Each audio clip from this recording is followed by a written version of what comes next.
Muy buenos días y les doy la bienvenida a la sede universitaria de la Universidad de Alicante, aquí en la ciudad donde hacemos la presentación oficial de los resultados del proyecto de investigación titulado Atlas de la Desertificación de España. Es un proyecto financiado con ayudas de los fondos europeos, Next Generation, dentro de la convocatoria de la Fundación Biodiversidad, que como saben es un organismo dependiente del Ministerio de Transición Ecológica, al que acudió la Universidad de Alicante, uno de sus grupos de investigación, en su momento como investigador principal el profesor Fernando Maestre, que fue aprobado favorablemente. Por tanto, a partir del año 21 empezó el desarrollo de todo este trabajo, que llega a su culminación ahora a finales del 2025, y que el equipo redactor, el equipo de investigación, pretendíamos que tuviera varios resultados tangibles, ¿no?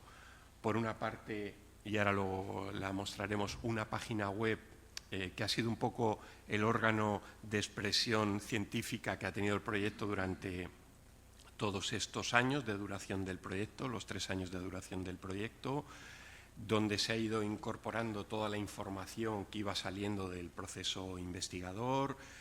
Tienen ahí detallado en qué consiste el proyecto, el equipo de trabajo, los diferentes mapas que se han ido elaborando, los casos de estudio que componen también el proyecto de investigación, y toda la parte de trabajos científicos, trabajos publicados en revistas, fundamentalmente de carácter metodológico, porque se querían presentar las propuestas que se iban trabajando metodológicas para llevar a cabo finalmente el producto del Atlas. Por una parte, por tanto, esa labor a través de la página web, pero queríamos también que el proyecto tuviera resultados tangibles en forma de libro, en forma de lo que es un atlas, y finalmente, gracias al empuje y el trabajo pues extenuante que durante estas últimas semanas ha llevado a cabo el Servicio de Publicaciones de la Universidad de Alicante, a través de todo el personal de maquetación, de impresión, hemos podido traer el resultado práctico, una primera versión, por así decirlo.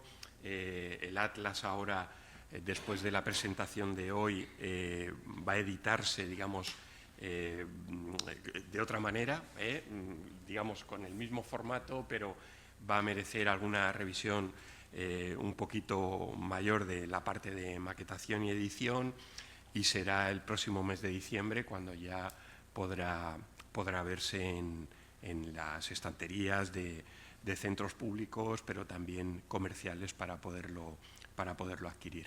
El tercer producto es un libro que saldrá también el próximo mes de diciembre, editado por la editorial Springer, con lo que hemos llamado los 16 casos de estudio que nos confirman o desmienten los procesos de desertificación en España, ¿no? Lo que es y lo que no es desertificación. Esos casos de estudio están también sintetizados en este producto, en el Atlas de la Desertificación. Si luego quieren consultarlo, en el índice los verán reflejados, ¿no?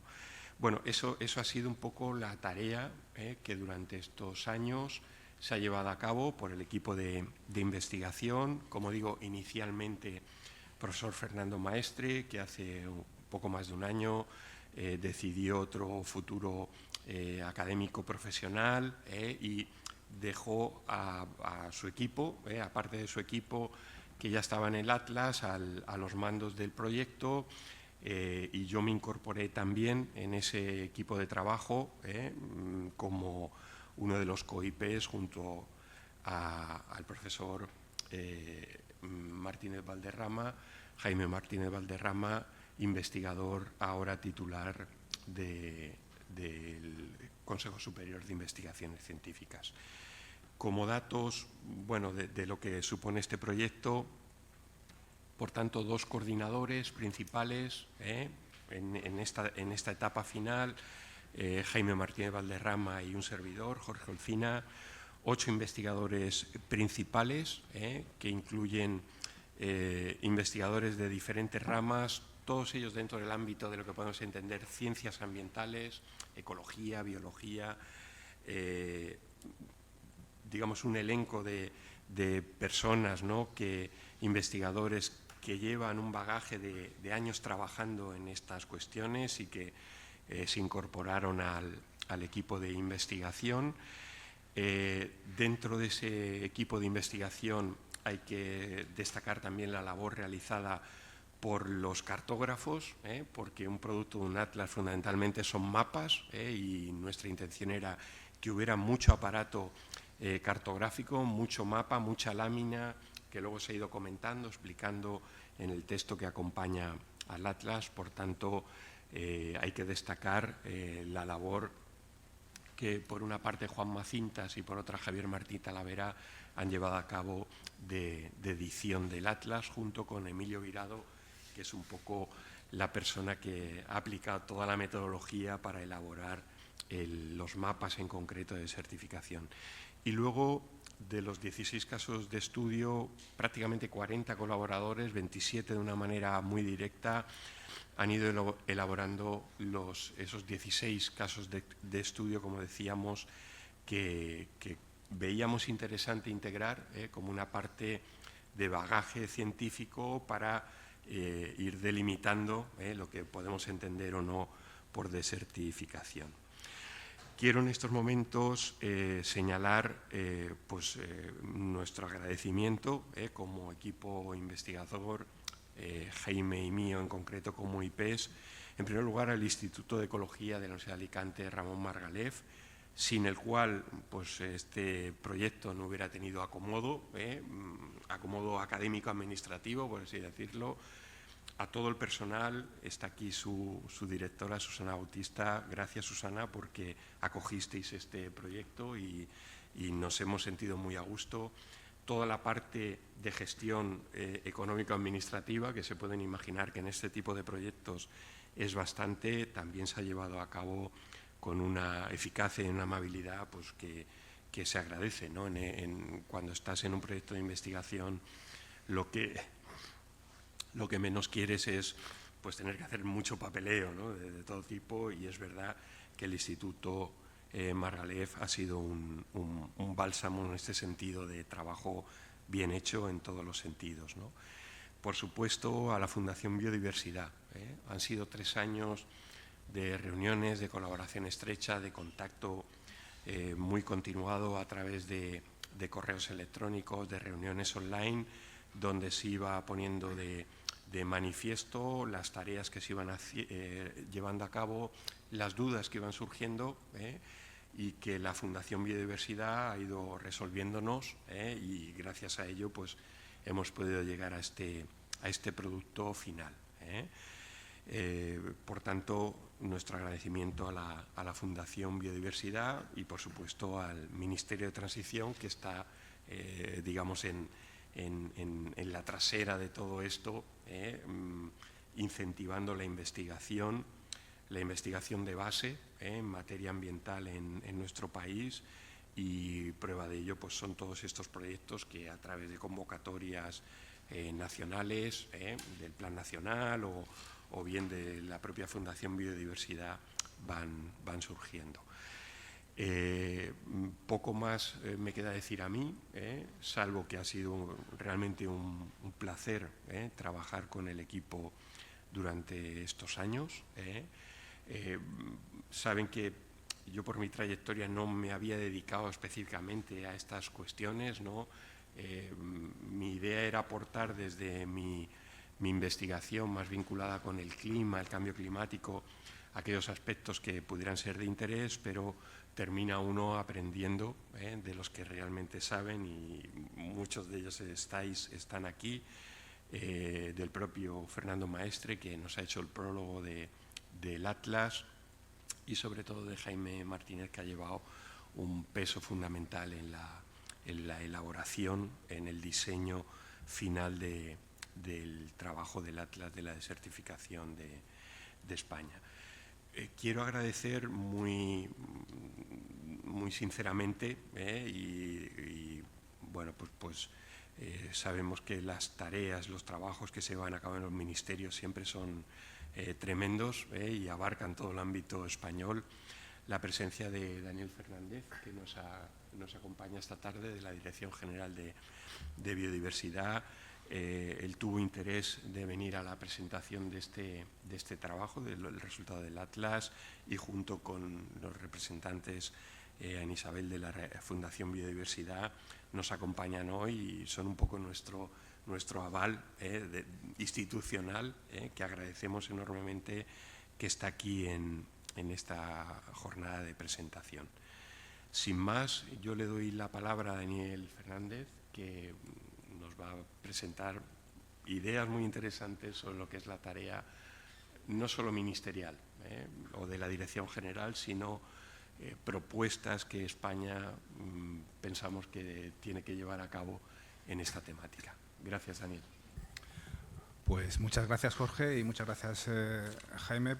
Un gusto y un placer poder estar aquí con vosotros. Sé la importancia que tiene este trabajo, lo que ha costado llegar a este momento. Al final, en este tipo de proyectos, al final el estrés, ¿no?, de llegar al hito es bastante importante, ¿no? Vengo de la Dirección General de Bosques y Desertificación. Vengo de la Subdirección General de Política Forestal y Lucha contra la Desertificación, con lo cual ya podemos ver que en los últimos años dentro del Ministerio un impulso, ¿no?, un impulso evidente a la lucha contra la desertificación, que se ha venido reflejada en los propios nombres de las unidades. Yo creo que no existe en España en ninguna consejería que tenga la palabra desertificación, con lo cual ya vemos un poco digamos, la importancia que se le quiere dar al asunto. Ciertamente necesitamos todavía un impulso mayor en términos de, digamos, de recursos humanos y de una estructura que, digamos, que vaya acompañando, digamos, esta temática, ¿no?, que es muy transversal, que toca muchas, como sabemos, como habéis evaluado en el trabajo, toca muchísimos aspectos y trabajarlos a nivel de políticas públicas es todo un reto. Quiero empezar, por supuesto, agradeciendo a la Universidad de Alicante, al CSIC, a la propia Fundación Biodiversidad, entre otros, y a todos los que habéis hecho posible este producto. Gracias por invitarnos. Transmitir, digamos, la excusa y digamos, de mis directoras generales y subdirectoras, que tenían mucho interés por estar aquí. Y no han podido por problemas de agenda. Quiero poner un poco en contexto el trabajo, ¿no? El trabajo es una de las acciones que está dentro de la Estrategia Nacional de Lucha contra la Desertificación, que se publicó en el año 2022. Y, por tanto, digamos que está amparado en ese contexto de planificación, ¿no? La Fundación Biodiversidad, igualmente, a través de varias convocatorias, ha ido impulsando también la lucha contra la desertificación, específicamente. Y, bueno, en este contexto pues también tenemos otros trabajos, como es el estudio de aridez, el monitoreo de aridez que se está trabajando. Tenemos otros proyectos muy interesantes, como es el caso de Desfutur, Foresteco, otros proyectos que ha ido dentro del contexto de esta convocatoria PRTR, de los fondos de Next Generation, y que también están dando un impulso muy interesante a la temática. El antecedente es el Atlas Mundial, como ha contado Jaime y como os va a explicar. También tenemos el mapa de riesgo de desertificación del año 2008, que vino del programa del Plan Nacional, que también es otro antecedente que tenemos en cuenta, pero había una necesidad de un trabajo, digamos, que avanzara un poco más en todo lo que se había hecho hasta ahora y que actualizara toda, digamos, las evidencias y el estado del arte, ¿no?, de la situación. Me voy a desplazar para allá para hacer una presentación muy cortita de 2 diapositivas para explicar un poco el contexto de las políticas públicas globalmente y en España concretamente.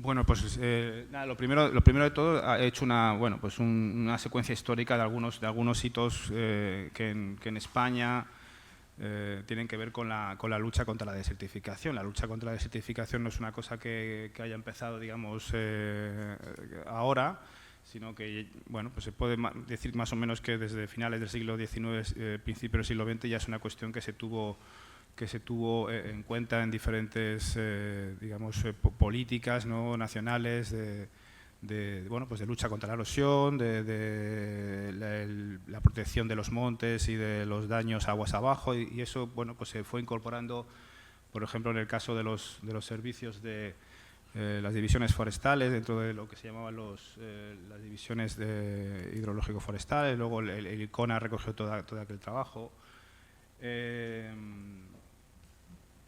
Luego ya eso se fue, digamos, desarrollando con todo el tema de los planes de repoblación y el patrimonio forestal del Estado, hasta, digamos, llegar a finales de los 70, principios de los 80, con la conferencia de Nairobi, donde se da un impulso distinto, más transversal, más abierto a otras cuestiones, donde la desertificación empieza a tener una consideración muchísimo más, digamos, transversal, tocando diferentes aspectos, y de ahí, bueno, pues surgió todo el desarrollo del programa LUCDEME, por ejemplo, con el tema de los mapas de erosión de algunas de las provincias españolas, y continuó con otros hitos importantes, como pudo ser la constitución de la red de seguimiento RESEL, que tuvo también vigencia durante unos cuantos años.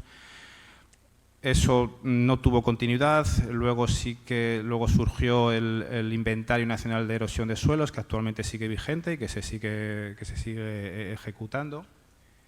Y lo actual, pues sería, digamos, toda la actualización del Plan Nacional, que vino derivado de la Convención de Naciones Unidas de lucha contra la desertificación, a la que España se adhirió en los 90 y por la que desarrolló el Plan Nacional finalmente en el 2008, y que se ha actualizado en el año 2022 con la Estrategia Nacional de Lucha contra la Desertificación, con un impulso muy importante por el número de acciones, por el número de políticas que engloba esta estrategia. En la diapo que muestro, pues quiero un poco precisamente que podamos ver cuál es la situación actual, el estado del arte, digamos, de la lucha contra la desertificación. Por un lado, ahora mismo a nivel global, por supuesto, la Convención de Naciones Unidas ya va el próximo año se va a celebrar la COP17 en Mongolia. Ahora mismo los temas importantes, digamos, a nivel de la Convención, pues está el tema de la neutralidad de las tierras y cómo calcular esa neutralidad de las tierras, de la degradación de las tierras en los países. Está el objetivo de desarrollo sostenible, el 15.1, también relacionado con esta neutralidad de la tierra. Y a nivel, digamos, lo que nos implica a nivel de país es, pues, una necesidad de reporting cada 4 años. Y por otra parte, pues el desarrollo y actualizaciones de los planes nacionales. Se enlaza también con las políticas europeas, ¿no? Todo, digamos, con el paraguas actual del Pacto Verde, pues todas las políticas relacionadas con el suelo y con la degradación de las tierras, pues las muestro ahí, ¿no? Tenemos, por ejemplo, la recién adoptada Directiva de Vigilancia del Suelo, tenemos la Estrategia de Biodiversidad y el Reglamento de Restauración de la Naturaleza, tenemos la estrategia forestal, tenemos también otro tipo de políticas de adaptación climática o por ejemplo, la directiva marco del año 2000.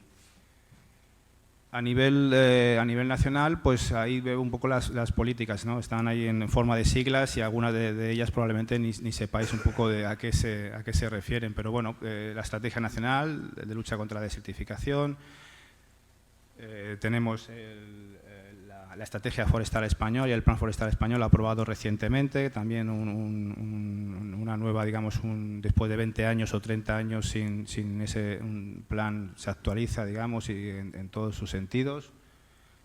Tenemos el plan de la PAC, con toda la arquitectura verde, y ya hablaremos, bueno, Jaime probablemente podrá hacer alguna referencia a esta cuestión y cómo están influyendo las medidas agroambientales. Y bueno, pues también el Plan Nacional de Adaptación al Cambio Climático, los planes hidrológicos que incorporan la Directiva Marco. A nivel concreto, un poco quería destacar un poco la nueva gobernanza que hay alrededor de la desertificación. Antes se habla un poco de esa incorporación de la palabra desertificación en las propias unidades del Ministerio. En el último año ha habido una serie de pasos muy importantes que espero que tengan un desarrollo útil y adecuado a la envergadura del problema, como son la creación de un comité de participación con las comunidades autónomas de lucha contra la desertificación y con representación, por ejemplo, entre otros, del Ministerio de Agricultura, de la Dirección General del Agua, y en las que será uno de los comités que forme parte de la Comisión Estatal de Patrimonio Natural y la Biodiversidad.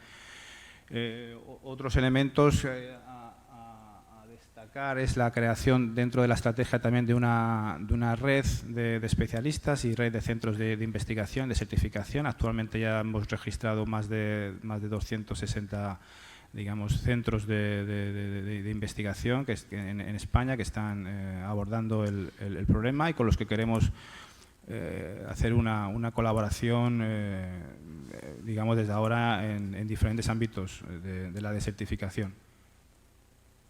Destacar también toda la parte que tiene que ver con el manejo actual de los datos, ¿no? En la propia MITECO se ha creado una subdirección general de Sistema Integral de Información sobre la Biodiversidad, y a través del desarrollo del portal de datos del Inventario Nacional de Patrimonio Natural y la Biodiversidad, pues el desarrollo del área temática que se ha creado, de hecho, de desertificación y de suelos y desertificación, pues podremos ir incorporando, tengo mucha esperanza por ello, de poder que los resultados del Atlas puedan estar incorporados en ese portal, junto a otros como puede ser el del carbono orgánico del suelo o como puede ser también el desarrollo de la monitorización de la aridez.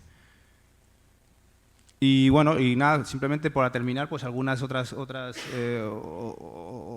digamos, entidades e iniciativas que también están colaborando, digamos, en la lucha contra la desertificación. Tenemos el caso de la Fundación Biodiversidad con estas dos últimas convocatorias, pero por ejemplo no hay que olvidar la cantidad de proyectos live que existen ahora mismo que tienen que ver con la desertificación.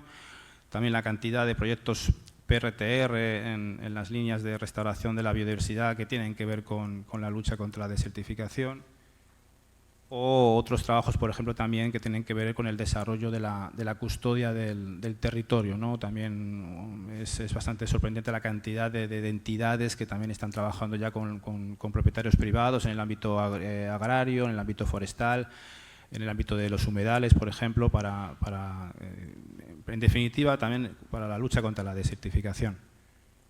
Y bueno, para terminar, pues aquí tenemos algunos de los trabajos que, digamos, que se están desarrollando en el contexto del Ministerio, como puede ser ese comentado Inventario Nacional de Erosión de Suelos, tenemos el mapa de condición de la tierra, tenemos igualmente el del carbono orgánico en suelos, o la guía que se sacó también hace unos años sobre evaluación de montes quemados. Por tanto, bueno, pues es un poco con esta diapo pues he querido dar este dibujo general de las diferentes iniciativas y que bueno, que cualquier información que necesitéis de alguna de ellas, o estamos totalmente abiertos a que nos solicitéis lo que necesitéis y os podamos orientar tanto a nivel de investigación como cualquier otro tipo de cuestión de difusión o divulgación. Nada, muchas gracias a todos. Tiene la palabra ahora Jaime Martínez. Paso yo. Bueno, como esto se ha ido alargando más de la cuenta, tenía que empezar a las 12, ya es casi la 1. Procuraré no aburrirles mucho. Muchas gracias por venir hasta aquí y gracias a los que están viéndolo por streaming, aunque a lo mejor no hay ni Dios en el otro lado, pero bueno, supongamos que alguien habrá. Y bueno, yo voy a completar los agradecimientos anteriores a los que me uno, por supuesto a la Fundación Biodiversidad, que es quien nos ha patrocinado, quien nos ha dado los fondos para hacer este trabajo.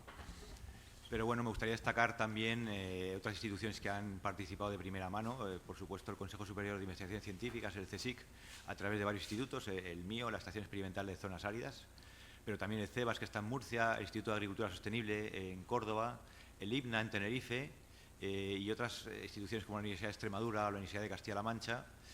Y por último, la Fundación Nueva Cultura del Agua, ¿no? Una de sus investigadoras, la directora ejecutiva de esta fundación, también forma parte de la plantilla de investigadores de este proyecto.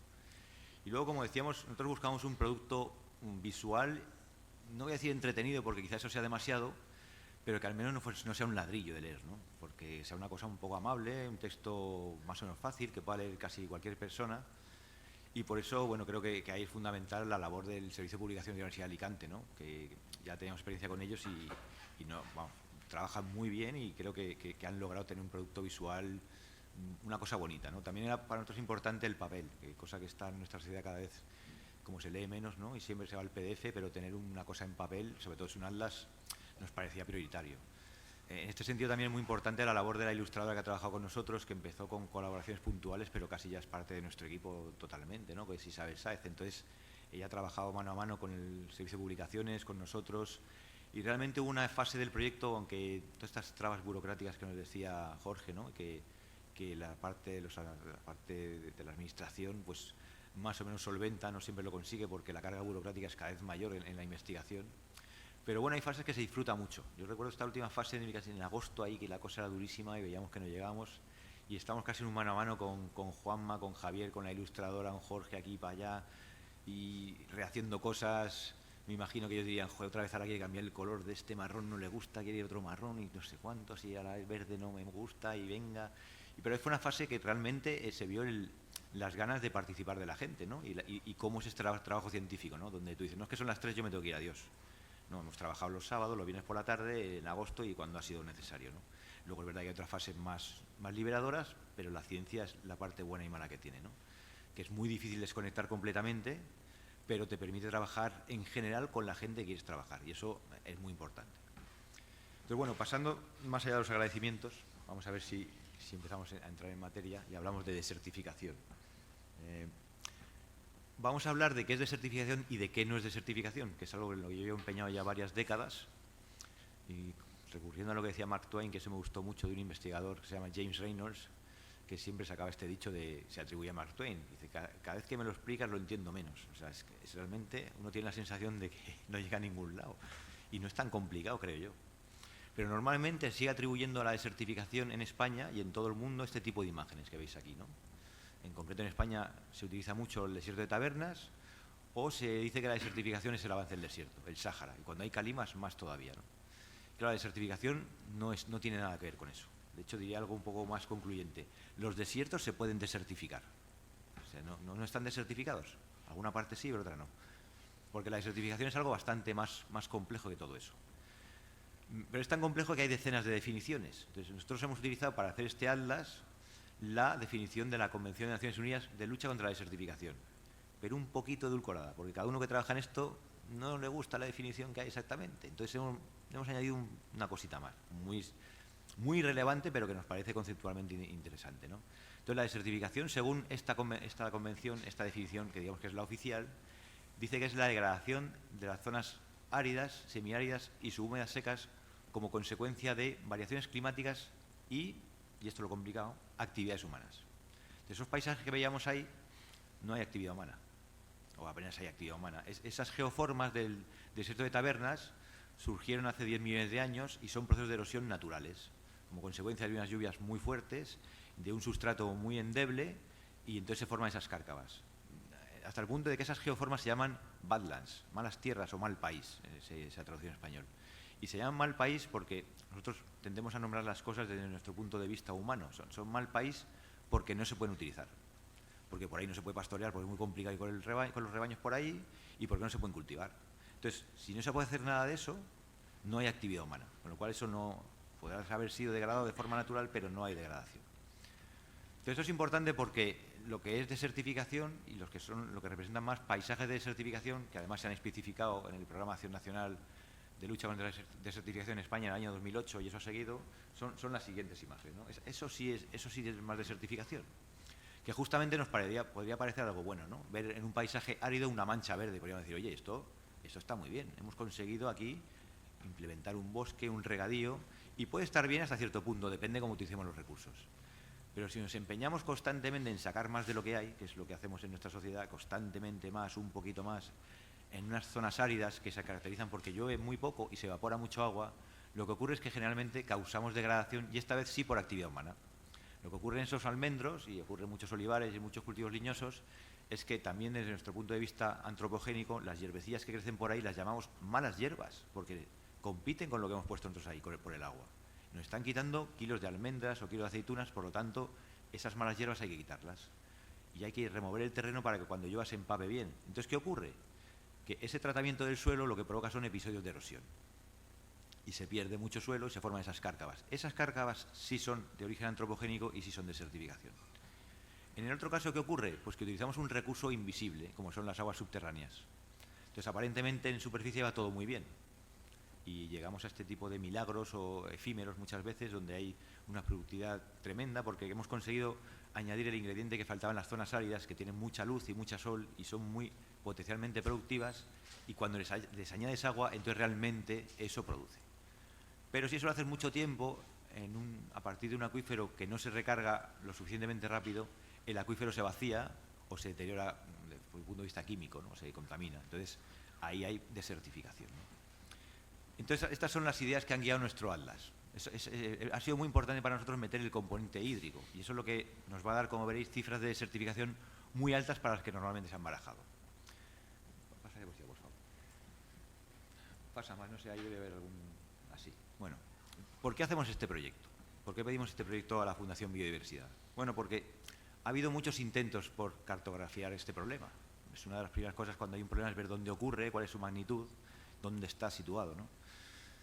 Y todos estos mapas que se han ido haciendo a lo largo de décadas llegaron a su culmen en el año 2018. Bueno, aquí veis debajo, en la parte de abajo, las cosas que se han hecho en España, ¿no? Que ha sido una región especialmente pionera y preocupada por este tipo de metodologías y por proponer herramientas. Bueno, en el año 2018 se publica el Atlas Mundial de la Desertificación. Creo que lo tengo aquí puesto, ¿no? Que como no veo. Sí, el último, ¿no? Y bueno, pues todos los que nos dedicamos a esto esperamos con atención esa publicación hecha por algunos de los mejores científicos del mundo que publicó la Comisión Europea. Y claro, cuando uno ojea el atlas de desertificación, no hay ni un solo mapa de desertificación. Y cuando ya dice, bueno, debe ser que, como iba con tanta prisa porque quería verlo, me lo he saltado. Ves que no hay mapas de desertificación, ya empiezas a leer la introducción y el prólogo, cosa que nos solemos saltar siempre. Y lo que se dice es que no hay mapas de desertificación porque no se pueden hacer mapas de desertificación. Y todos los que se han hecho hasta entonces no sirven. Claro, todo esto está dicho por algunos de los mayores expertos en desertificación del mundo. O sea, no lo dice cualquiera. Y lo que alegan para decir que todo esto no sirve y que no se puede hacer es que es un problema muy subjetivo, que esto de qué es degradación no está muy claro qué es. Normalmente se ha calificado de manera muy subjetiva. Y que además, como es un proceso muy complejo donde concurren la erosión del suelo, la degradación de los recursos hídricos, pero también la pérdida de biodiversidad, también la pérdida económica, es decir, entran muchos factores en juego, hasta ahora eso se había hecho, hasta el año 2018, pues sumando peras con manzanas. Es decir, pues, si hay erosión en este sitio yo le doy tal peso, si hay degradación de recursos hídricos le doy este otro, y lo sumo y me sale un número. Entonces, bueno, eso lo que se alegaba es que no tenía base estadística. Esto es algo más sofisticado, no es tan sencillo como hacer esto que he dicho yo de forma resumida, pero básicamente la crítica era esta, ¿no? Que el método que había detrás para agregar esos procesos no era estadísticamente fiable y que era muy subjetivo el ver qué es degradación y qué no es degradación. De hecho, en los primeros mapas que se hicieron, sobre todo por científicos más del mundo anglosajón, pues claro, en cuanto veían un paisaje árido, paisajes más abiertos, con poca vegetación, pues normalmente si eso se compara con los paisajes de origen de donde venían estos científicos, se considera que ahí no había suficientes árboles, ¿no? Entonces esto está degradado porque aquí falta vegetación. Bueno, eso abrió... pasa al siguiente, por favor. Estos son los 3 mapas que se han hecho en España, donde el primer antecedente es el año 98 con el proyecto Surmodes, que se establecen una idea interesante, ¿no? Que son los paisajes de desertificación. No estaban prestando tanta atención a ver dónde ocurren las cosas, aunque aquí vemos un detalle provincial, pero sí a ver qué tipo de usos del suelo son los que pueden estar en el estado latente de degradación o de desertificación. Eso alimentó el Programa de Acción Nacional de Lucha contra la Desertificación, donde, como os ha dicho antes, apareció ese mapa de riesgo de desertificación que cae en estas metodologías, la metodología Medalus, que es una de las criticadas por este Atlas Mundial, y también aparece el mapa de condición de la Tierra, que no es el mapa de desertificación, es el mapa de condición de la Tierra, que lo que evalúa es cómo responde un territorio a la precipitación que recibe. Si de media, si un píxel, un kilómetro cuadrado, responde de manera menor que la media de lo que hay alrededor, se supone que está degradado, porque con la lluvia que recibe debería haber producido más, mientras que si produce por encima de esa media está en buena condición, ¿no? Entonces, de aquí sale la cifra que se maneja de que el 20% de España está desertificado, porque eso da una degradación, una condición de la tierra en mal estado de un 20%. Eso se hizo con datos que estaban entre 2000 y 2010 y ha sido actualizado ese mapa, aunque todavía no se ha publicado. Bueno, pero llegamos a este Atlas Mundial de la Desertificación y, bueno, pues lo que tenemos ahora es un mapa en blanco, porque resulta que de ahí para atrás no sirve nada. Y esto, bueno, pues es una oportunidad, desde el punto de vista científico, de decir, oye, nadie ha sido capaz de hacer un mapa de desertificación. Lo que se ha hecho hasta ahora no sirve. Vamos a ver qué errores ha habido, a ver cómo podemos salvarlos y a ver si proponemos algo nuevo. Pero también es una necesidad política. Es decir, es necesario tener mapas de desertificación, porque tener un mapa en blanco es una tentación para poner cualquier cosa. Y cualquier cosa puede ser, por ejemplo, el mapa de aridez. Hemos dicho que la desertificación ocurre en las zonas áridas, puede ocurrir en las zonas áridas. Pero la aridez es una cuestión climática, no es degradación. Eso quiere decir que en un sitio hay poca disponibilidad hídrica, pero no quiere decir que esté degradado. O se puede poner un mapa de la masa forestal, qué sé yo, se puede poner cualquier cosa, ¿no? Sobre todo si hay una urgencia. Entonces, bueno, conviene tener algo un poco riguroso que alimente ese mapa en blanco. Pero bueno, no es todo malo en el Atlas de la desertificación o una mala noticia, en ese Atlas Mundial, porque la verdad es que nos ha dado varias ideas que hemos aplicado, ¿no? Una idea es presentar una colección de mapas, o sea, no solamente un mapa de desertificación, sino mapas que tienen que ver con la desertificación, con todos esos procesos que hay alrededor, que son muchos y están muy entreverados entre sí. Lo segundo que presentan es la idea de convergencia de evidencias, es decir, lo que vamos a hacer, el Atlas, como no puede hacer mapas o sugiere que no se pueden hacer, dice, vamos a solapar evidencias a nivel regional, porque es muy importante considerar el contexto regional donde ocurren las cosas, y cuantas más evidencias acumulemos ahí, más probabilidad o riesgo hay de que algo que es incipiente pueda dar lugar a desertificación. Entonces, ¿qué evidencias utilizan? Ellos utilizan algo que llaman los Global Change Issues, y por ejemplo es la aridez, el regadío que hay, la carga ganadera, la población que vive. Bueno, eso es un intento por mostrar una forma de ilustrar esa convergencia de evidencias. En realidad esa convergencia de evidencias se hizo en España, en el mapa que he mostrado, 20 años antes, de forma más precaria, con pocas variables, pero era la misma idea. Es decir, vamos a juntar unas evidencias que nos digan qué usos, y aquí fue sobre todo fundamentalmente usos agrarios, pueden dar lugar a que esto se deteriore, ¿no? Pero bueno, esa idea de la convergencia de evidencias estaba bien, ¿no? Entonces, y luego había un tercer elemento que son los casos de estudio, que nosotros también aprovechamos. Es decir, no tanto un caso de estudio de un sitio concreto para ver qué ocurre ahí, sino que eran casos de estudio, eran arquetipos o situaciones de desertificación más ligadas con esa idea del paisaje de desertificación que se consolidó en el Programa de Acción Nacional contra la Desertificación de 2008, ¿no? Esa idea de paisaje nos parece que es muy relevante cuando hablamos de desertificación, ¿no? Más allá de que luego hagamos un mapa que vaya al kilómetro cuadrado, pero es importante considerar el paisaje, porque esto es un problema a escala más grande que una parcela. Bueno, entonces, utilizando estas ideas del Atlas Mundial, en nuestro Atlas consideramos esto, hacer un Atlas y un mapa, es decir, no solamente mapas de desertificación, sino una serie de cartografía temática, dividida en 6 secciones. Tenemos el clima, que es muy importante, es el telón de fondo donde puede ocurrir estos problemas. Tenemos el suelo, tenemos el agua, por supuesto, que para nosotros ha sido algo muy relevante, ¿no? Ponerlo de manifiesto, ¿no? Sacar a la luz estos problemas que tenemos con los recursos hídricos. hablar de biodiversidad, de la foresta, de la huerta forestal y de la sociedad, ¿no? ¿Qué percepción tiene la sociedad de las zonas áridas, de la desertificación? ¿Cómo entiende eso? Una sociedad que es cada vez más urbana y que vive más de espaldas a la desertificación, donde que ni siquiera es consciente de que habita zonas áridas, ¿no? 64% o así de España son zonas áridas y 4 de cada 5 habitantes en España viven en zonas áridas. Y de hecho todo el mundo quiere ir a las zonas áridas porque es donde hay terrazas y solecito y playa. Pero eso son zonas áridas.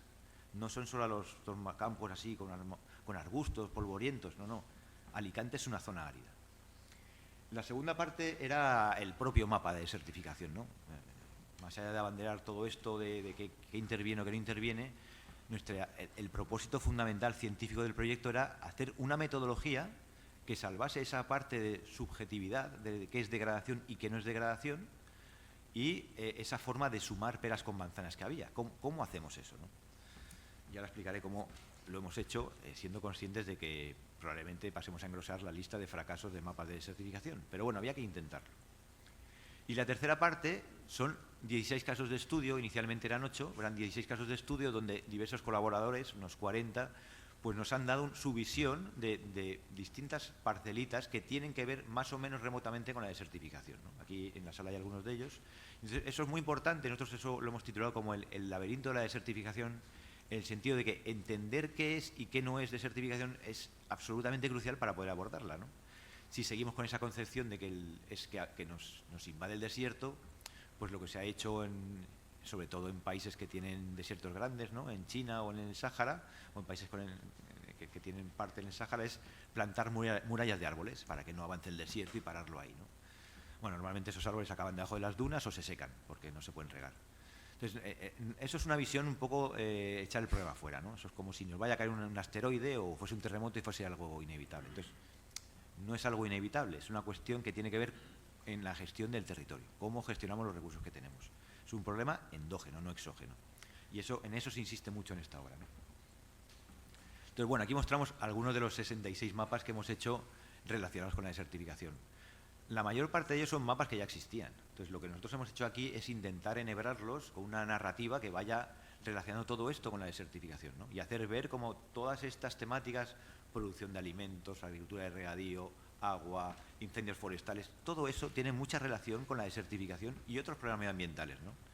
Con el fin de hacer ver que si todo eso no se forma de manera multidisciplinar y holística y con un sentido colectivo, no vale de nada. Nos vamos a seguir estrellando una y otra vez. O sea, es verdad que en el método científico tendemos a analizar y a ir aislando cositas para estudiarlas. Pero si no hacemos ver las conexiones entre todo eso, es inútil, ¿no? Entonces, nos topamos con cosas como que decimos, los arbustos son muy malos porque tendría que haber un bosque y eso no vale de nada, y son zonas degradadas. Y bueno, porque los arbustos en zonas áridas es casi lo único que puede haber, sobre todo si son muy áridas, fijan carbono, biodiversidad, en fin, tienen su papel muy importante, ¿no? Entonces, en esos casos de estudio y en estos mapas hemos tratado de ir plasmando toda esa multivisión del asunto, ¿no?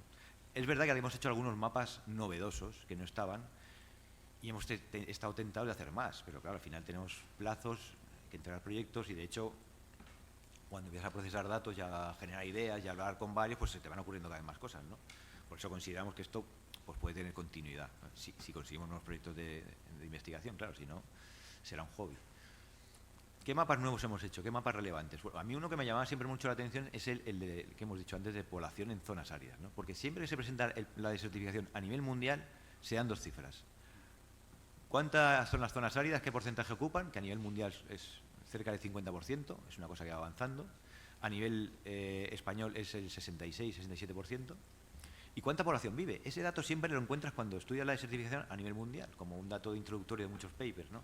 Y a nivel mundial te dicen que es 1 de cada 3 personas. Bueno, aquí es 4 de cada 5.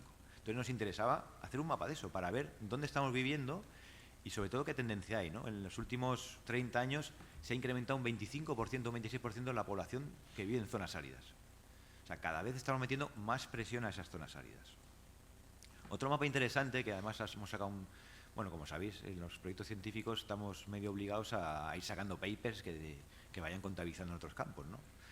Hacer una obra de estas, al final te trae mucho de la parte más científica, más de publicar papers, que a veces nos obsesionan a los científicos o a sus instituciones, ¿no? Los rankings, esto, lo otro.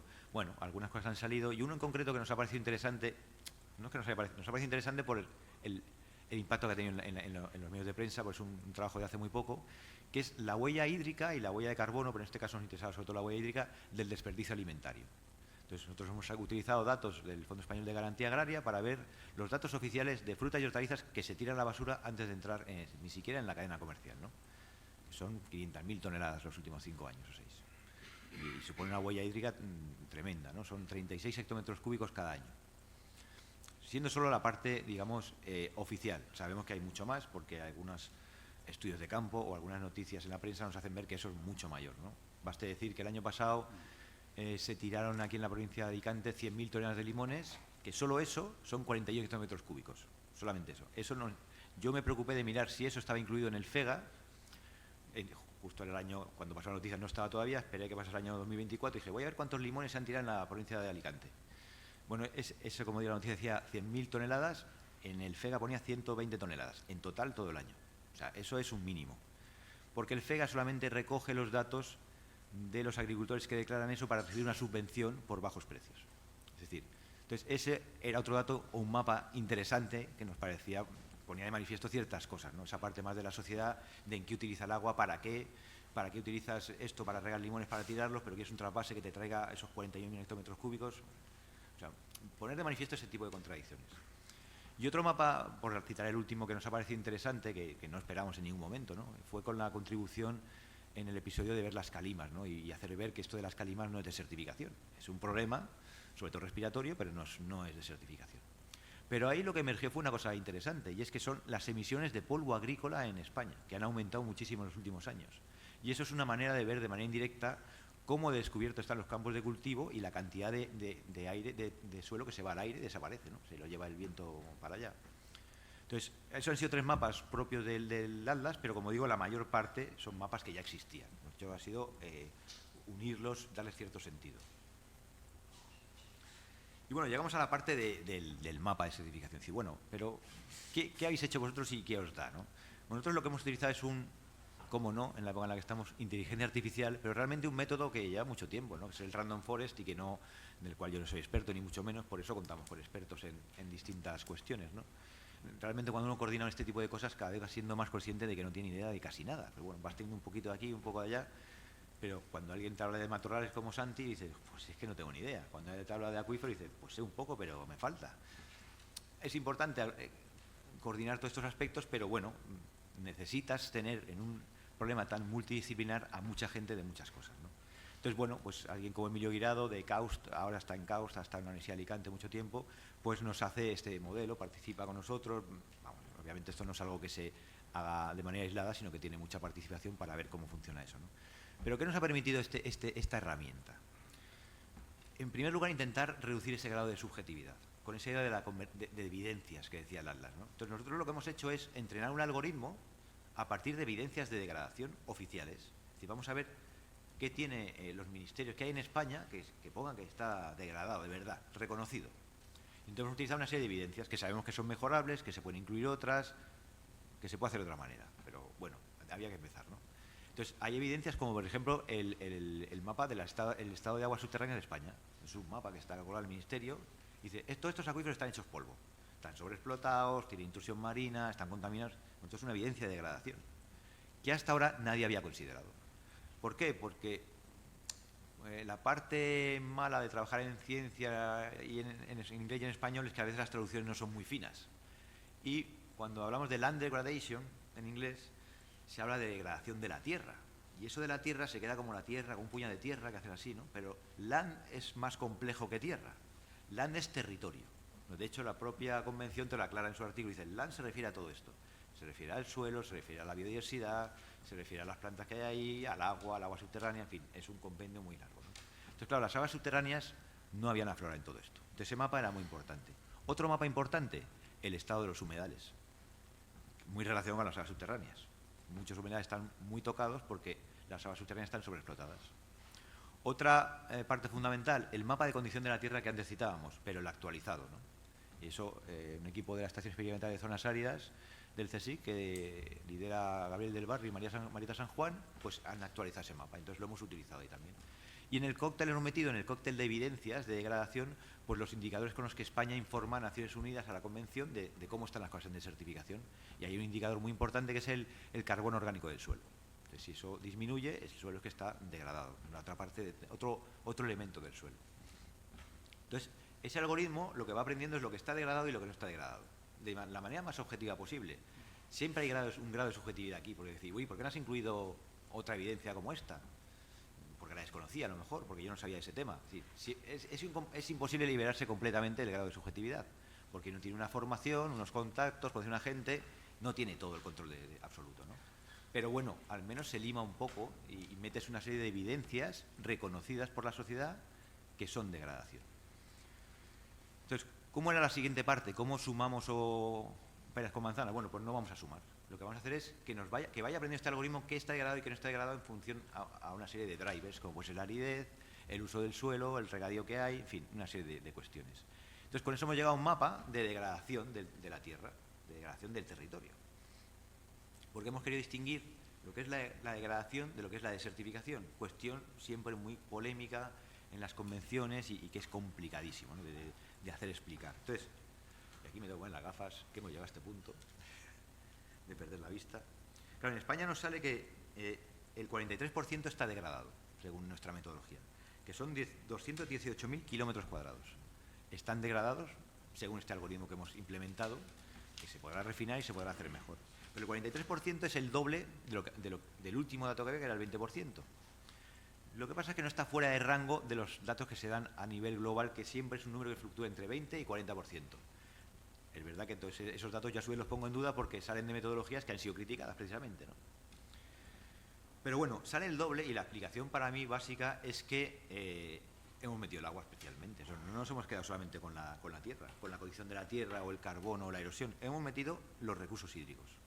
Y si ves el mapa de acuíferos de España, dices, pues me cuadra, porque claro, es que está casi todo en rojo, sobre todo en el Levante, en Canarias, en mucha parte del sur, y porque tenemos una agricultura que se lleva el 80% de ese agua, y cada vez quiere más. Y porque cuando escarbas un poco dices, si es que hay más derechos de uso del agua que agua disponible, si es que estamos al límite constantemente, ¿no? Y porque ves que se hacen desaladoras, porque los acuíferos están agotados, ¿no? Entonces, ese número puede cuadrar. Y luego ya hemos dado un doble mortal, porque esto cuesta mucho explicarlo, a mí no me parece tan difícil, pero lo que hemos hecho es decir, bueno, vámonos a la definición que hemos dicho antes, ¿no? Es la degradación de las zonas las zonas áridas, hablando genéricamente. Es la degradación solo de esas zonas, no de toda España. Las zonas húmedas no cuentan. Entonces, si nos vamos solo a las zonas áridas y vemos la degradación, resulta que hay 206.000 kilómetros cuadrados de zonas áridas degradados. Es decir, el 94% de la degradación está en zonas áridas. Entonces, si ya solo me voy al porcentaje de lo que está degradado, de lo que es árido que está degradado, es el 60%. Estrictamente hablando, eso es la desertificación. Pero si hablamos a nivel de país, ya no es el 60%. Es decir, aquí hay un cambalache de números que siempre es complicado de entender. Porque si nos quedamos con el 43%, ahí estamos metiendo zonas áridas y no áridas. Entonces, casi es mejor hablar en términos numéricos, más que de porcentaje. Es decir, bueno, hay 206.000 kilómetros cuadrados de zonas áridas degradados, desertificados, por lo tanto, porque estamos hablando de la degradación en zonas áridas. ¿Qué nos falta? Bueno, nos falta saber si están más o menos degradados. Eso no lo ha hecho este mapa. ¿Cómo de avanzada está la desertificación? Porque el problema de la desertificación y el motivo de ser de la Convención de Naciones Unidas de lucha contra la desertificación es que esto es un proceso irreversible. Es decir, que cuando desertificas mucho es muy complicado volver para atrás. Porque estos territorios son muy delicados, son muy frágiles, ¿no? Aquí la naturaleza funciona muy despacio. Entonces, si lo degradas demasiado, si tú pierdes suelo aquí, 1 centímetro de suelo aquí va a tardar en fabricarse 800 años. Si pierdes 2 son 1.600 años. Entonces, claro, ¿hasta qué punto ha avanzado la degradación? Si tú vacías un acuífero en Almería, no se va a recargar hasta dentro de 100, 150 años, dejándolo utilizar completamente. O si ya lo recargas artificialmente, igual tarda menos. En el contexto de cambio climático que tenemos ahora mismo, probablemente tarde más de esos números. Esos números son medios utilizados con el clima de hace 30 años. O sea que eso es todavía más lento. Entonces, claro, las cifras son preocupantes porque nos dan datos de mucha degradación, de muchísima degradación. Y en unas zonas áridas donde cada vez llueve menos, hay más sequías, vive más gente y lo que ha provocado el cambio climático en general es que pisemos más el acelerador.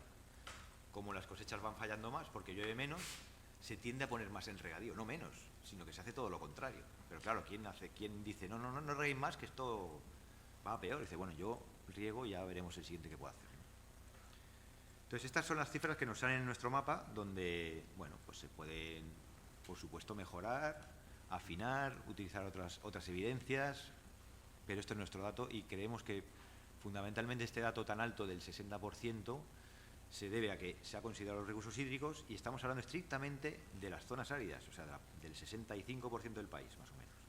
Por cierto, mapa de aridez que hecho por Santiago Beguería del Instituto Pirenaico de Ecología, dentro de otro proyecto de la Fundación Biodiversidad, que es el que nos ha parecido primero más actual y segundo hecho con la metodología pues más correcta, ¿no? Al final estos tipos de mapas, estas variedades climáticas necesitan periodos de 30 años, no sirven mapas de aridez de 10 años.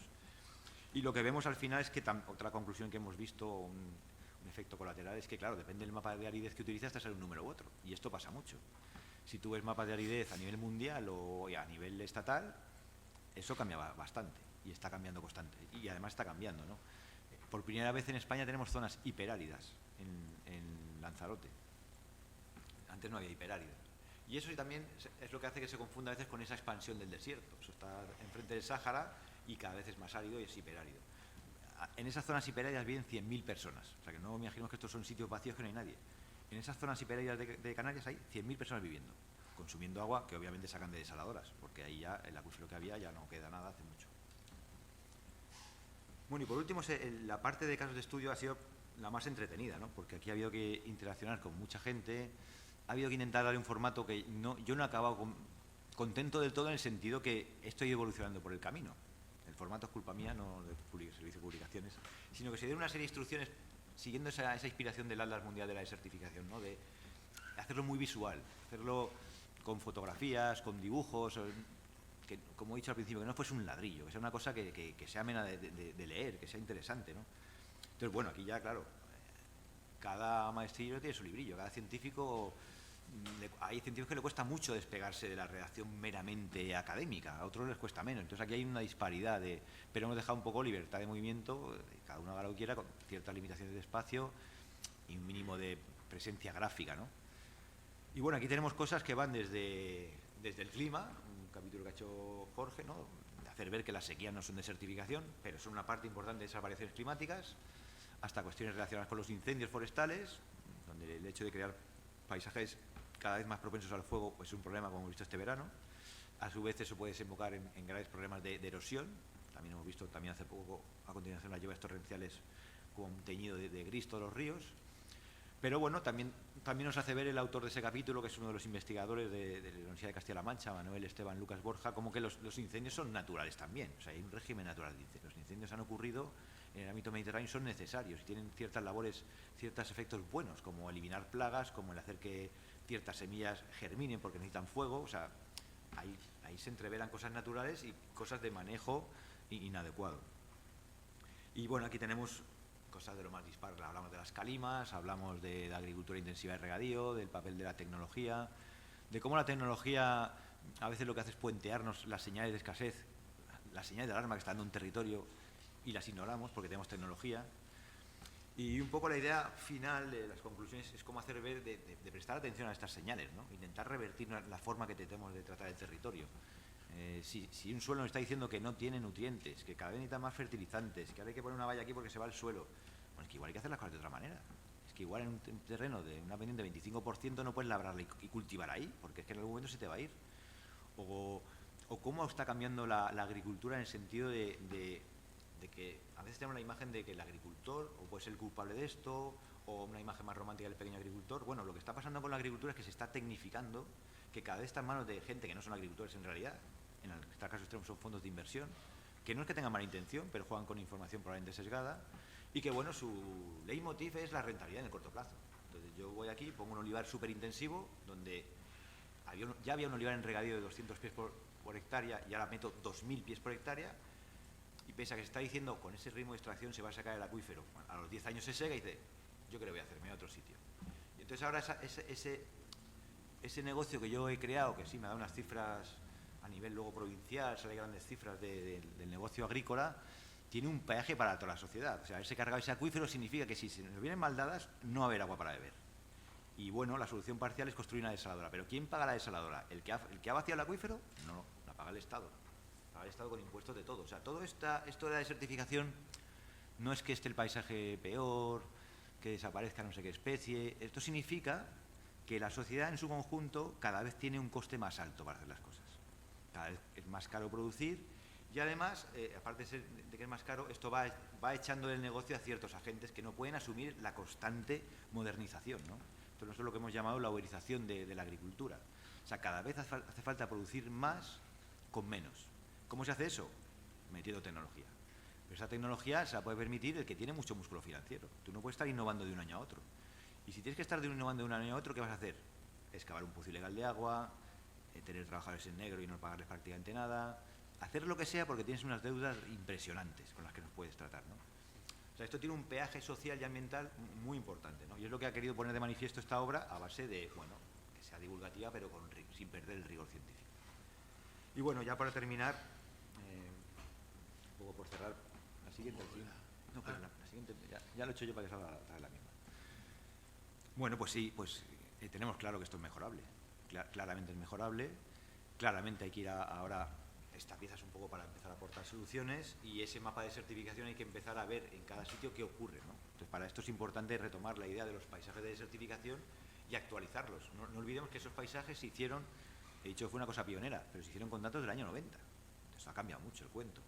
Ahora resulta que la agricultura, que la ganadería en las dehesas era una amenaza en esos años, apareció como un paisaje de desertificación en el año 2008 y en la nueva Estrategia Nacional de Lucha contra la Desertificación ha desaparecido. En cambio aparece la ganadería intensiva.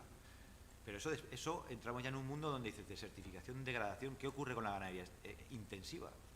Pues que es verdad que cada vez tenemos paisajes más verdes, cada vez hay más masa forestal y podemos decir, oye, esto va muy bien. Sí, ya, pero esa ganadería resulta que produce más carne que nunca. Entonces, ¿cómo hacemos esto? Pues lo que hacemos es deforestar en otros países. Entonces acabamos con la selva, con el Chaco, con el Amazonas. Allí cultivamos soja, la traemos aquí y aquí criamos ganado en macrogranjas que resulta que contaminan el sitio donde se ponen, pues ya es una emisión puntual de bastante contaminación. Entonces hemos acabado con esa ganadería extensiva, que es verdad que tenía los montes hechos polvos en determinadas zonas, o pastoreaba demasiado, o generaba erosión, pero el modelo nuevo lo que nos ha hecho ha sido escamotear esa degradación. Esa degradación existe, porque hasta 4.000 kilómetros de distancia. Entonces, ahora, ¿cómo hacemos el mapa de desertificación? Ponemos el mapa de España y una colonia, tipo colonia, un trocito de Paraguay que nos hemos cargado, también lo ponemos aquí. Pero también podemos recortar la parte de Almería, donde está produciendo fruta y hortalizas que se llevan al centro de Europa, porque en realidad eso no es nuestro. Es decir, aquí ya se plantea una serie de cosas donde esta globalización nos ha desacoplado de tal forma la producción y el consumo que a veces no sabemos cómo tratar esto, ¿no? Y claro, esta desertificación que teníamos aquí relacionada con la ganadería extensiva, ya no lo llamamos desertificación en un ecosistema tropical deforestado. Dice, no, ya no es desertificación, ahora es otra cosa. Aquí entramos en estos temas de parcelar lo que es degradación, lo que es desertificación. Nosotros nos hemos ceñido mucho a la definición, pero realmente lo que nos interesa es la degradación. Y hacer ver que es necesario, al menos, neutralizar esta degradación, estabilizarla, no seguir a más, porque esto es absolutamente insostenible, ¿no? Es cierto, y ya cierro con esto, que no éramos sostenibles antes. No éramos sostenibles porque no cubríamos las necesidades del presente y por eso pues la gente puso en cultivo las tierras, por eso sacó agua, porque no cubría sus necesidades. Pero claro, ¿qué son necesidades? ¿2.200 kilocalorías al día? ¿O tener conexión a internet, tener un coche o dos, tener conexión a electricidad todo el día? Nuestras necesidades han ido cambiando a lo largo del tiempo, ¿no? Entonces, como no se cubrían las necesidades, no éramos sostenibles, pues la gente hizo cosas para salir de su desarrollo, ¿no? La provincia de Almería es un caso evidente. La provincia de Almería era la más pobre de España en los años 50. No cubría sus necesidades y descubrió la forma de poner en rendimiento agrícola eso y entonces ahora ha cubierto sus necesidades. ¿Cuál es el problema al haber cubierto nuestras necesidades? Que ahora no cubrimos las del futuro. Es que ahora nos hemos pasado de la raya. Ahora resulta que estamos cubriendo las del presente, pero las del futuro, viendo el panorama de acuíferos degradados, bosques deforestados, erosión del suelo, no las cubrimos, ¿no? Entonces, bueno, yo creo que esto finalmente es una llamada de atención de cómo de avanzado está el problema y de la necesidad de coordinar distintos niveles administrativos y sectoriales para abordar esto que tiene muchas caras, ¿no? Y esa es la imagen que hemos querido dar, que esto tiene muchas caras. Y nada más, si quieres añadir algo, Jorge. No, quizá poner la página... La página web, con lo que nos nos ha costado para no ponerla.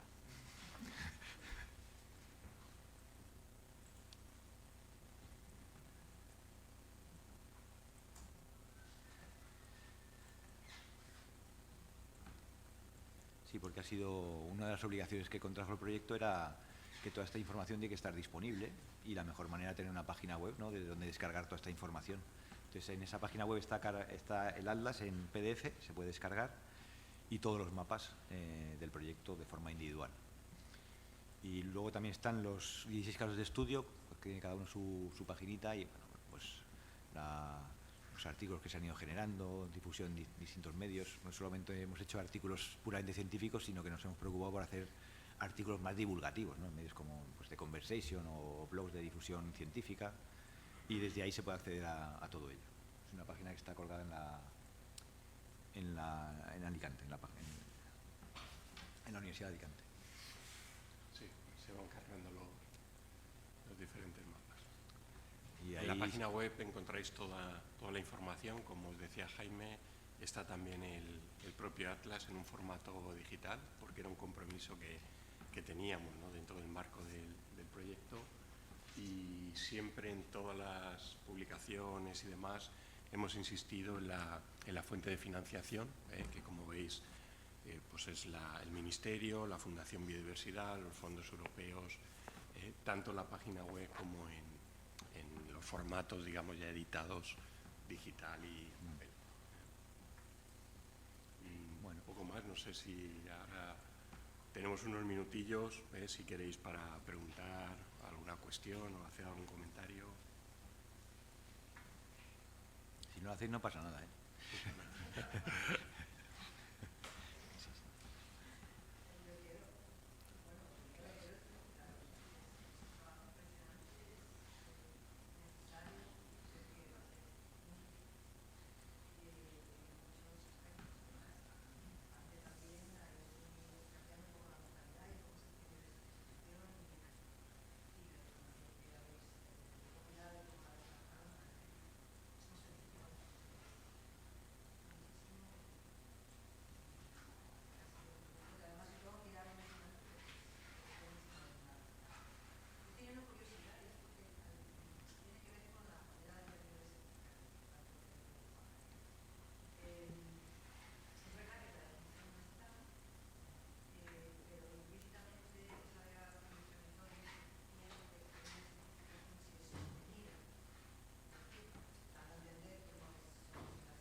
Sí.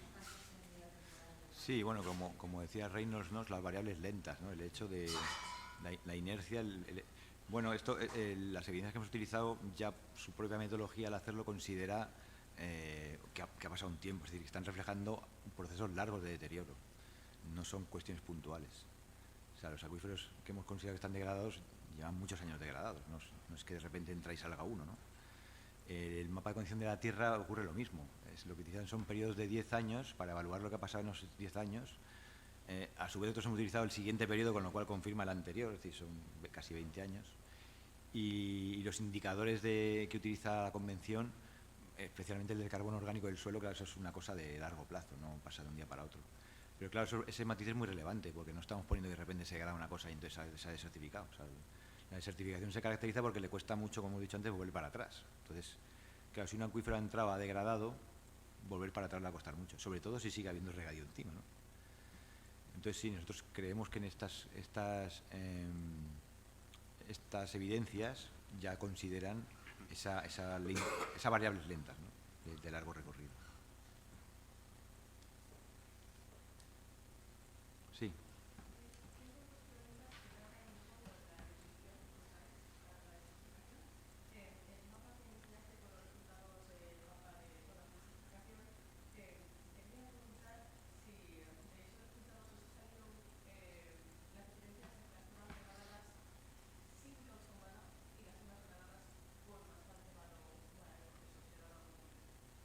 No hemos hecho una profundización en qué peso tiene una cosa u otra, porque al considerar estas evidencias, todas ellas tienen que ver con la actividad humana, ¿no? Entonces no hemos dado un peso. De hecho, este Random Forest tiene una serie de predictores que a nosotros nos han servido para consolidar el modelo, pero no tanto para predecir. Entonces, ahora lo que falta es un trabajo de ir viendo qué pasa, al menos regionalmente, en cada uno de esos sitios, ¿no? Y para eso la herramienta del paisaje es muy útil, ¿no? Porque en algunos sitios podemos ver que a lo mejor es que ha bajado mucho la lluvia y se ha mantenido la actividad económica. En otros igual lo que ha pasado es que ha bajado la lluvia, pero además ha aumentado la actividad económica. Entonces, esto ya hay que verlo con una escala más regional y quizá haciendo uso de esa idea de la convergencia de evidencias del Atlas y con la del paisaje, que en España hay científicos que ya tienen mucho recorrido en esto, ¿no? Entonces, eso creo que es un proceso que viene a continuación. Sí. Mientras no nos eche.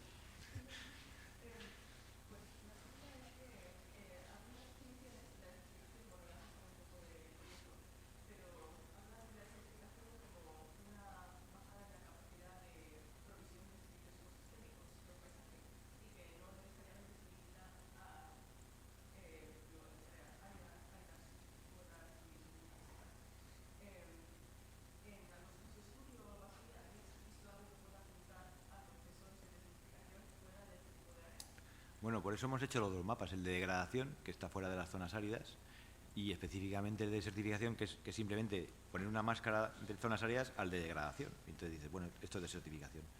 Eso es importante porque, como hemos visto y hemos dicho en el mapa de aridez, eso cambia. Entonces, claro, puedes caer. Es importante poner los dos mapas por eso, ¿no? Porque tú puedes decir, bueno, es que esta zona, imagínate, es un poco más húmeda, ya no está desertificada. No, pero está degradada. O sea, no podemos olvidarla, ¿no? Entonces, estos mapas de aridez van cambiando. Vamos, normalmente hacia más aridez en nuestro territorio. Pero por eso era la idea de hablar de degradación y de desertificación de forma separada. Pero yo voy siendo cada vez más partidario de hablar de degradación, por este tema de que al final la degradación, igual que comerciamos con materias primas, pues comerciamos con degradación, que va de un lado para otro, ¿no? Sí, Víctor.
Bueno, a ver, Víctor ha estado involucrado en este proyecto desde el principio, o sea que también tiene culpa del Atlas. Sí.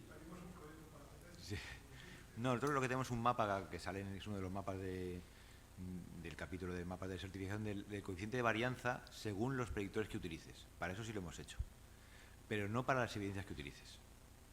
O sea, según los predictores que utilizas en el mapa, que es un coeficiente de varianza que no es muy alto y sale el mapa y tenemos ese mapa, pero no hemos probado a poner el mapa de condición de la Tierra de antes y el de ahora a ver cómo cambia. Eso no lo hemos hecho, pero es un ejercicio interesante, sí. Porque nosotros creemos que efectivamente a medida que le hagamos entre comillas, perrerías al modelo, pues vamos a ver cómo de bueno era o cómo no de bueno era, cómo se puede mejorar o cómo resulta que tocando un poquito cambia muchísimo. Entonces hemos visto que cambiando los predictores no cambia mucho, pero cambiando las evidencias no hemos hecho ese proceso, que probablemente haya que hacerlo, ¿no? De hecho, nosotros lo que hemos hecho ahora, y también lo sabes, hemos escrito un artículo que se llama Lecciones aprendidas de hacer una data de certificación. Entonces tenemos como 10 lecciones porque es un número redondo, pero podrían ser más. Entonces vamos viendo qué cosas se pueden mejorar ahí, y qué cosas se podrían haber hecho de otra manera. Esta, por ejemplo, esta lección no la tengo metida, se puede meter. O si hemos considerado procesos como la de certificación heredada o no, hasta qué punto eso es interesante considerarlo o no considerarlo. Entonces, al final, como pasa en ciencia, ¿no? Cuando tú haces una cosa, vas aprendiendo a medida que la haces, te llega el plazo y tienes que entregar lo que tienes hecho, y bueno, te vas guardando cartuchos para nuevos proyectos. Es un poco así como va funcionando, ¿no? Y no, ese ejercicio que tú dices en concreto de cambiar las evidencias no lo hemos hecho, y creo que es interesante.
Sí.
Bueno, nosotros lo que...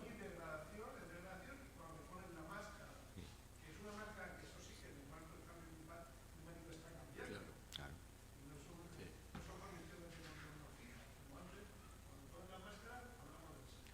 Sí, eso es lo que hemos hecho nosotros. Nosotros lo que hemos hecho es poner los kilómetros cuadrados que hay en cada comunidad autónoma, cada provincia y a nivel estatal, lo que está degradado en total, lo que está degradado en zonas no áridas y lo que está degradado en zonas áridas. Ahora tú pon la etiqueta que te parezca.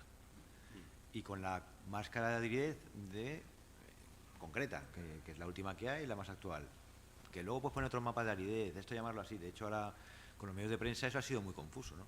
Porque decían, pero esto sí, digo, realmente no es tan difícil. Entonces un mapa y le pones una máscara. ¿No te gusta la máscara? Pues quítasela. Ahí tienes todos los números. Ahora tú juega con ellos como te parezca. te parezca no, pero quiero decir, más transparente no se puede ser. Eso es lo que nos ha salido a nosotros. Y bueno, haciendo ver eso, que esa más calidez, depende de qué metodología utilices, te sale una o te sale otra, y con el cambio climático vas a tener otra distinta. Entonces, bueno, yo creo que también son cosas que fue una decisión, de las primeras decisiones al hacer el LADA, decir, bueno, ¿qué vamos a mostrar? Y pensamos que si solo nos ceñíamos estrictamente a la desertificación, se iba a quedar muy tocado. No se iba a entender bien y decir, bueno, ¿y por qué cortas aquí? ¿Y por qué no allí? Y bueno, pues vamos a hacer todo el territorio y ya está. Pero sí, estas definiciones son fruto de negociación. Sí.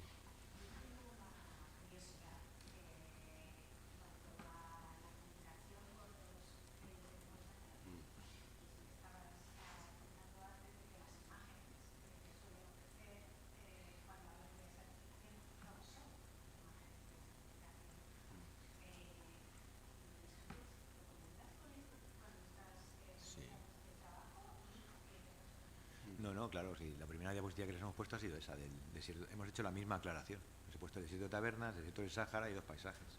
Y eso, vamos, ellos lo asumen, pero ellos tienden a coger un poco una imagen llamativa, y siempre más llamativa y más bonito en monegros que un cultivo de cereza. Y dices, esto va a ser desertificación. ¿Cómo podemos titular una noticia diciendo que esto es desertificación? Es que no se ve aquí.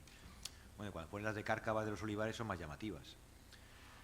Pero al final el error no es solo de la prensa, ¿eh? La propia convención, me acuerdo de un artículo de Prince sobre ello, que habla de los errores de comunicación de la propia convención, que saca sellos de certificación y si esos sellos son de desiertos, o sea que desde ahí se propaga mucho el problema, ¿no? Y se confunde mucho con las sequías son una parte, pero hay mucho más, ¿no? Entonces aquí yo creo, nosotros esa labor yo siempre la he hecho, y de hecho, bueno, aquí en Atlas también nos costó mucho poner la foto de portada. ¿Qué foto de portada pones? Porque, bueno, pues queríamos que saliesen como campos de cultivo, un tono más ocre, estas cárcavas que son de mula, de yeso, pero que tienen que ver con la agricultura. Es difícil siempre elegir. Pero sí hacer ver, siempre que tienes una ocasión con la prensa, de la imagen, ¿no? A veces me pasa que, a pesar de eso, luego ves la noticia y te ponen otras tabernas y dices, joder, me he dicho que no me ponga tabernas. Pues si pones tabernas no pongas mi nombre, o sea, elige. Pero las dos cosas no. Pero es complicado porque esas son imágenes muy jugosas. De hecho, a mí una vez con un medio, con The Guardian, me llamaron por un artículo que sacamos de la certificación en España, y entonces ellos querían titular el Sáhara avanza hacia España.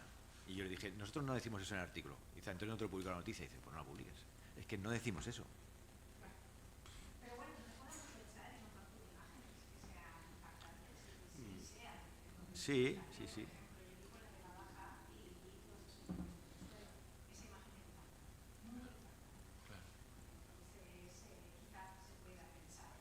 Bueno, con Víctor hemos pensado proyectos de ya salirnos de la ciencia y contar con fotógrafos y hacer un trabajo de certificación en base a la fotografía de paisajes. De hecho, hay un trabajo de un fotógrafo sobre la erosión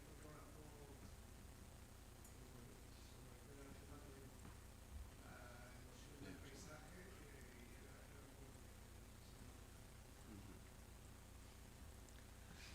Sí, Juanma. A ver qué preguntas, que tú estás involucrado.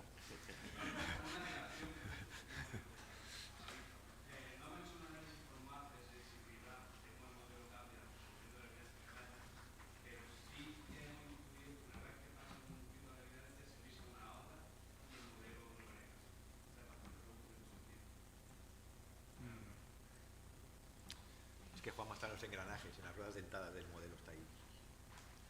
Juanma y Javi son los que realmente han hecho el trabajo.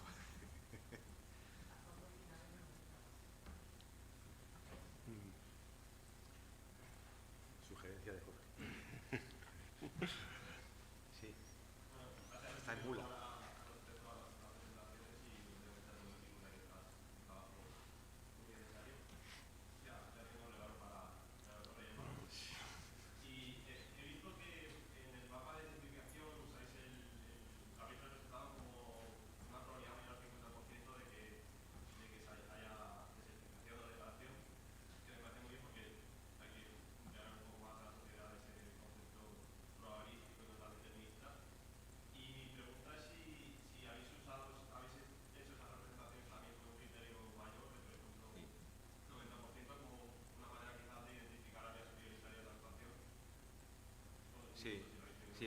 hemos hecho 3 cortes, digamos. Hemos hecho el 50, el 70 y el 90. Y los mapas están ahí. Entonces, lo que nosotros hemos, ese 50, según contaba la gente que sabe de estas metodologías, realmente con el Random Forest, una vez supera el 47,5% es como que está muy seguro de que hay degradación, ¿no? Entonces hemos puesto el de 50, que es un número más redondo, pero claro, unas cifras tan altas que decíamos, es que esto igual no nos va a gustar. Y entonces hemos hecho otros dos, 70 y 90. Claro, si ponen 90, pues baja muchísimo, ¿no? Y entonces están esas tablas que decíamos numéricas y los mapas están hechos para los 3 cortes.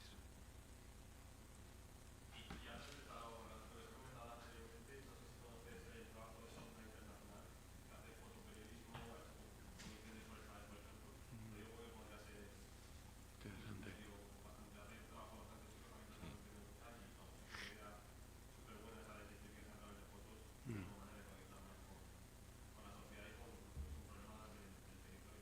Sí. Sí.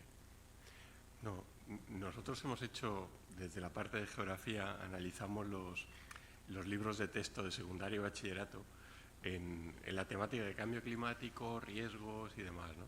Y es lo que decía Jaime, te das cuenta que las editoriales van siempre a la foto más llamativa, ¿no? A la que es una inundación destructiva, del desierto de tal, y hacíamos una serie de recomendaciones para señalar que eso no es la realidad, ¿no? Que más vale explicar bien los procesos y bueno, poner imágenes reales, aunque al alumno no le resulte tan llamativo en general, ¿no? Pero es un vicio, es verdad, adquirido ya no solo en la prensa, sino en los libros de texto que nosotros hemos analizado, también hay esa cuestión, sí, sí. Y va a costar, ¿eh? Porque esto ya la sociedad ha asumido que el desierto es el de tabernas o tal, y eso y cuesta reeducar, pero hay que hacerlo, ¿no? Yo creo que desde la ciencia tenemos ese compromiso, sí. Dime, Santi.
Sí, bueno, ese ejercicio de cuantificar cómo de avanzado está no lo hemos hecho, ¿no? Que es una parte interesante.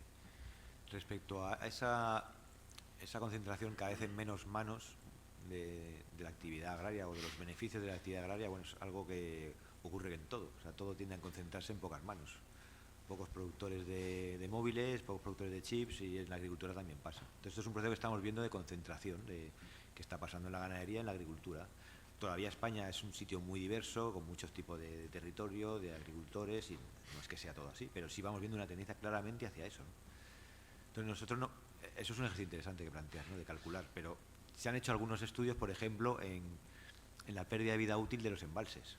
O sea, si cuando se erosiona un suelo, ese suelo no se evapora por arte de magia, va para algún sitio. Lo que ocurre normalmente es que aguas abajo, los embalses que había se colmatan. Entonces, un embalse que costaría hacerlo lo que fuese, ese dato existe, en vez de durar 40 años dura 20. Eso es un coste clarísimo. Es decir, hay que hacer otro embalse o lo que se construyó no sirve. El coste de las desaladoras también está ahí. Es decir, el hecho de agotar un acuífero y tener que hacer una desaladora, eso es una inversión enorme. Entonces, bueno, pues es cuánto cuesta eso. Se podría hacer sistemáticamente ir viendo todo eso, ¿no? Y también, al final, no son mucha parte de la carga es para el propio agricultor. O sea, el propio que degrada su territorio tiene que comprar más fertilizantes. Buena parte de esto está subvencionado indirectamente, ¿no? Muchos agricultores, además de algunos ramos, como que presumen de que no reciben nada y que se han hecho a sí mismos, ¿no? Y ¿qué les vas a contar tú? Bueno, en realidad la agricultura, como es lógico y normal, está muy subvencionada porque si no, no cabría en una sociedad donde sobre todo priman los servicios y otras actividades con más valor añadido. Entonces, todo ese tipo de subvenciones indirectas también es igual hay que contarlas, ¿no? Porque cuando se hace una desaladora no es solo la desaladora, o sea, un agricultor no puede permitirse pagar lo que vale el metro cúbico de agua desalada. Eso es súper caro, o sea, eso lo tiene que asumir, lo tiene que subvencionar en parte la sociedad. A un agricultor no se le cobra igual la electricidad que a un particular. Y así muchas cosas, ¿no? Entonces, todo eso son costes, y esos costes han ido a medida que tú te cargas tu recurso y tienes que buscarte un sustituto que no casi nunca da las mismas prestaciones, es más dinero, ¿no? Y eso se ve cuando hay alguna crisis, enseguida se ve cómo se resiente, ¿no? Digamos que te has hecho cada vez más dependiente de aportes del exterior, ya no dependes de tu territorio tanto porque te lo has ido cargando, y entonces si por ejemplo, como pasó en 2016 creo que fue, con una de las crisis energéticas subió mucho el coste de los fertilizantes y Fertiberia cerró. Llegó un momento en que era muy caro producir fertilizantes. Estaban totalmente vendidos los agricultores ahí, porque ya no podían tirar de su productividad natural que se habían cargado hace mucho. Entonces, mientras tú puedas suplir con fertilizantes baratos, electricidad barata, agua barata, bueno, pero a medida que te vayan apretando las tuercas, y cada vez va a ser más probable que eso ocurra, pues está complicado, o pasa esto, por eso pasa esa uberización que decíamos, por eso entra el gran productor o el gran fondo de inversión, porque ve un gran negocio ahí y sí puede asumir eso. Alguien, por ejemplo, en un invernadero en Almería, que ha sido un negocio eminentemente familiar durante muchos años, pues una hectárea de invernadero cuesta 300.000 euros. Y poner un invernadero encima de eso cuesta otros 300.000. O sea, para empezar a producir tomates tienes que pagar 600.000 euros. Eso tienes que rentabilizarlo de alguna manera. Pero cada año es más complicado que el anterior, porque ahora tengo que comprar una semilla que no sé cuántos, ahora el polinizador, ahora microdrones para polinizar. Tío, utiliza las abejas. Entonces es como que cada vez más, y es imposible que ese agricultor aguante el ritmo. Como yo tengo varias amistades en los invernaderos, ¿no? Y es que no se puede sostener esto. Entonces, no es que esté todo así en España, ni mucho menos. Luego también hay una corriente al contrario, ¿no? Que es la permacultura, la agricultura más biológica, pero claro, ¿hasta qué punto eso puede dar respuesta a la demanda de alimentos que tenemos? ¿Se puede hacer eso o no se puede? O tendrías un problema de seguridad alimentaria. En Sri Lanka pasó eso, que además hubo otros problemas, pero Sri Lanka decidió pasar a la agricultura biológica en muy poco tiempo. Y se murieron de hambre, o sea, no daba eso abasto. También eso requiere una transición lenta, tú no puedes pasar de un día para otro lado, tienes que recuperar esos suelos poco a poco. En fin, que si sigues así, cada vez es más caro, porque perder recursos naturales significa que tienes que sacar de algún lado los minerales, el agua, de algún lado tiene que salir, y eso es pagando, ¿no? Entonces, bueno, ese ejercicio que dices de ver realmente si compensa o no compensa, estaría muy bien hacerlo. Y luego hay otro dato interesante. En general, estas macromagnitudes a nivel regional, pues tú ves que son negocios millonarios, y el sector que exporta frutas y hortalizas de España ha crecido muchísimo y ya contribuye mucho a la balanza comercial. Y dices, bueno, esto va muy bien. Pero si luego ves otro dato, que es el de renta per cápita, en los municipios que fundamentalmente se dedican a eso, son los más pobres de España. O sea, que ves claramente que no es igual el reparto. O sea, que aquí se genera mucho dinero, pero ¿dónde va eso? Entonces hay muchos indicadores que hablan de esa desigualdad, ¿no? Pero buena idea.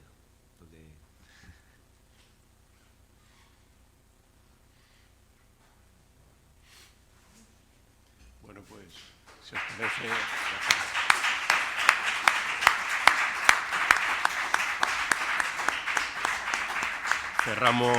Cerramos el acto. Gracias, Daniel. A vosotros, muchas gracias. Jaime, y Fundación Biodiversidad, gracias por estar aquí también, y a todos ustedes, Instituto Ramón Margalef también. Gracias, y al Servicio de Publicaciones, que es el que ha hecho todo el esfuerzo para que hoy pudiéramos tener algunos ejemplares, que, como les digo, será el próximo mes, dentro de unas semanas, donde ya se verá el resultado definitivo y para la venta. Gracias.